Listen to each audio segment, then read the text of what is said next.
Sobat Diet Kalori, bertemu kembali dengan saya Erwin Eka, founder dari dietkalori.co.id, dan di video kali ini kita akan membahas tentang program diet yang bisa dilakukan untuk penderita DM atau diabetes mellitus.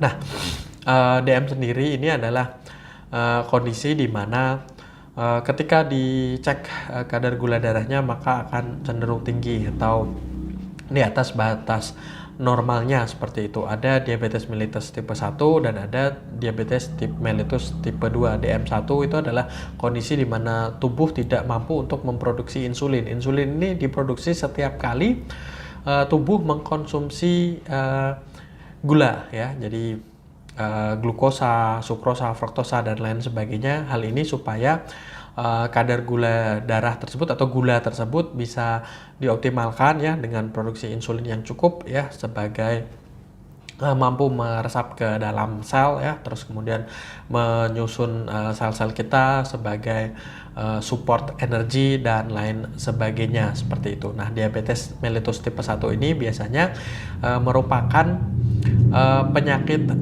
bawaan, kelainan. Jadi secara genetik, ya, fungsi pankreasnya memang tidak mampu untuk menghasilkan insulin atau memproduksi insulin. Sedangkan tipe 2 ini diakibatkan karena reseptor insulin tidak sensitif terhadap gula darah. Mungkin diakibatkan karena terlalu banyaknya mengkonsumsi gula sehingga fungsi dari pankreas ini menurun. Akhirnya, ya, insulinnya tidak bisa diproduksi secara optimal dan mengakibatkan kadar gula dalam darah yang cenderung tinggi. Nah, diet dalam fase diabetes mellitus ini sebetulnya poin utamanya adalah bagaimana supaya menjaga kadar gula darah ini stabil, tidak terlalu tinggi, ya, dan juga tidak terlalu rendah atau hipoglikemia. Jadi masih mencukupi kebutuhan energi harian, ya, dan bisa diperiksa ketika menjalani program diet ini, ya, dengan menjaga pola makan, mengurangi makanan-makanan yang mengandung gula, ya, ketika kadar gula dalam darah dalam kondisi puasa terutama, ya, dalam skala 120-an miligram per desiliter, seperti itu. Nah, itu adalah kadar gula darah puasa yang ideal, ya.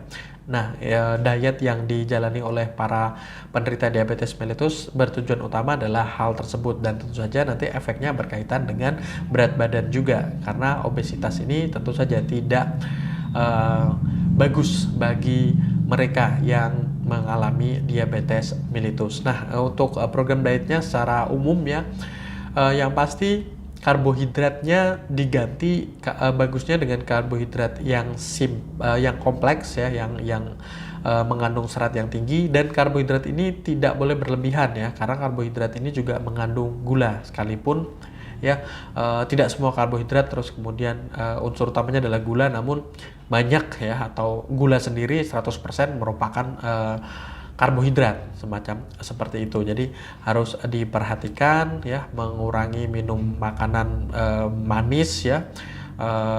Anda bisa mengganti karbohidrat dengan yang lebih kompleks, gandum, ya, nasi merah,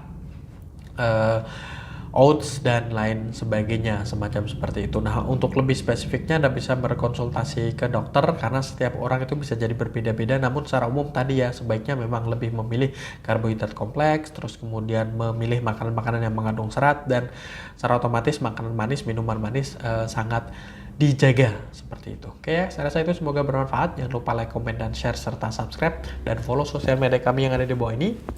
Dan sampai bertemu kembali dengan saya Erwin Eka dari dietkalori.co.id.